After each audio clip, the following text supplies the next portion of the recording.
We'll just move. Okay, but some doctors believe that these start to disintegrate within 12 to 16 hours. Some doctors believe that. And the ones that are, we have source doctors that believe that, who have written papers and studies on that. Would you dispute that? I would dispute it in this case, yes. So, but they do it on children. Were these studies done on children? Doctor, please do not ask questions. Please just answer the questions that you are asked. I don't know. Is it possible that they do not begin to disintegrate? Because we're looking at a reasonable doubt here. They have to be proved beyond a reasonable doubt. Can you conclude beyond a reasonable doubt that these leukocytes don't disintegrate within 4 hours when other members of the scientific community concluded that they don't even start to disintegrate till 12 to 16 hours? Can you say that beyond a reasonable doubt? I cannot answer that question without giving a response past yes or no. It's yes. It is a yes or no question. Can you conclude? If either yes, you can conclude beyond a reasonable doubt, or no, you cannot. Is your I'll take your silence as a no. No, that's not what it means. Are you not going to answer the question? I will answer it if you allow me to explain. Fine. Go ahead and explain. I would conclude that in children the time frame is much smaller. And unless you can present to me a treatise stating the differences between adults, males, females, children, that can show differences, I will not adhere to that statement. Your Honor, I would like that statement to be stricken for the record because he is stating his own personal opinion and is not referring to any scientific treatise to base his knowledge on. Yes or no? Thank you, Your Honor. Object, Your Honor. The witness is an expert, well-versed in child. I'm not a question. All right. Let's move on here since you don't want to get into that. Another reason that you concluded that it happened within such a short time is the lack of the presence of pneumonia. Is that correct? Yes. Okay. Now, pneumonia only shows up in cases of acute subdural hemorrhages. Is that correct? Yes. Okay. And acute means that the injury happened within 24 hours. General. And a chronic would be one that happened over 24 hours. Yes. Okay, and in a chronic subdural hemorrhage, you don't see the pneumonia. Correct. Okay, but the pneumonia starts to show up in about 20 minutes. I mean, it ranges based on the individual. Well, could you give an estimate?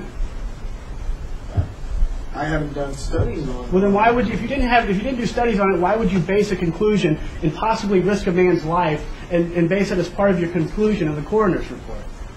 I'm not risking a man's life here. I'm giving the testimony that I was told to be given as a coroner on a dead child. Yes, doctor. But your testimony, you're basing your testimony partially on the lack of pneumonia. Is that correct?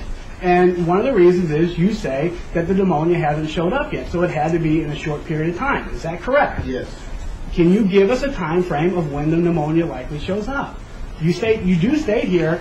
Would you like to read your statement again to refresh your memory? Because in your statement you say 20 minutes, doctor. I don't doubt that I say 20 minutes there. If I had to put a rough time period on it, I would probably say 30 minutes. Okay. Maybe an hour. I'm not sure. Okay, doctor. So this happens within pretty soon after the injury. You would start to see pneumonia. Pretty soon. But you didn't see any pneumonia in this case. No. So that could lead us to only one of two conclusions then. That either this injury had to happen almost immediately before death, you said maybe 20 to 30 minutes, maybe a little longer, but almost immediately after, or that this injury was older than 24 hours. I don't think it leads to those conclusions. Well, doctor, what else could it... No, I'm asking you a question, doctor. What other conclusion could it lead you to? That it happened a lot quicker, that rigor mortis set in to where blood flow could not have gotten to the areas that pneumonia would have normally gotten to. That's a possibility as well. I don't know. So then, doctor, if you don't know, then why would you rely on this in concluding such a short time period of the injury? Just because I might have put it in that report right there doesn't mean that's exactly what I'm trying to tell these jurors right here. Oh, so you're trying to tell them something different than what was in the report? I'm letting them know what I believe happened that day. So what you used to believe happened is not what you now believe happened? Things change. Things change. Treatises change. Okay. I read new evidence. Okay, doctor, things change. Constant life. Yes, all right. But no, your testimony really only tells us about the timeline and that there was an injury to the head. Is that correct? It doesn't tell us who caused the injury? Well, I mean, I wasn't there to watch somebody beat a child, no. Doctor, again, so does your testimony have anything, can it tell us in any way that Mr. Donaldson caused this injury? No, it can't. No, it doesn't. It can only show what the injury was. Is that It correct? can only show that an adult hand hit this child. And you do admit that it could have also been from a drop, a child being dropped. Is that correct? Which your own expert would agree would have had to have been over 5 feet. Okay, doctor. Doctor, it's a yes or no question. Is that correct? Yes, that's correct. Okay. Thank you. Now, I'm sure. Now, did you hear the testimony? Did you hear? You will. Excuse me. Would it surprise you to hear that Kara's biological father was throwing Kara up in the air? Would a fall from being thrown up in the air and dropped, would that be able to cause a death? I mean, if anything, the injury would have occurred to the neck from going back and forth, not towards the head regions, which were examined by myself. Second, I doubt that the father would have thrown a child over 5 feet in the air. Whenever I trade with my kid, it's Doctor, just answer the question, Sanskrit. Okay, I apologize. Okay. Could falling from an air about this high, this is about 5 feet, could a child landing on its head from this area about this high, could that cause a death? Yes, it could have. Okay. Yes. And the baby was injured on the top of the head, wasn't it? Yeah, 2 separate bumps. But from the top of the head. Now, would it be, babies have soft skulls on the top of their head, they're not fully developed?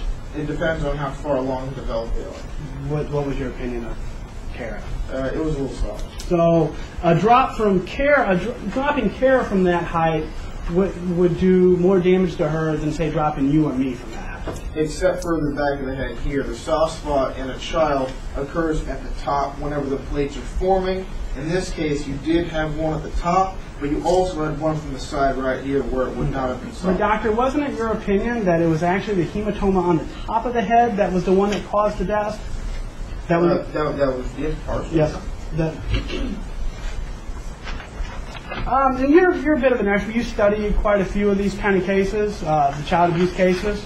Like I said, I've done over 60 autopsies on these. And you've spoken at panels, and you've written stuff on, treatises on child abuse, and it's an expertise of yours. Is that correct? I know quite a bit about it. Okay.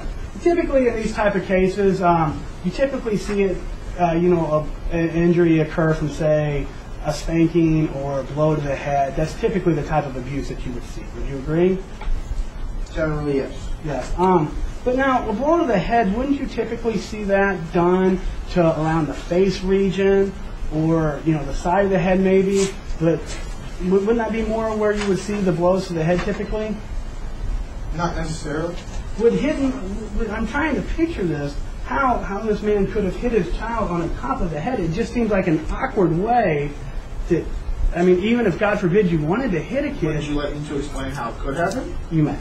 If the child was laying on its shoulder or laying on its back and it was crying at that time, naturally, if someone was going to hit a child on the head, they're not going to move it, hit it on the top of the head. They're just going to slap it wherever it lies. In this case, on the back of the head.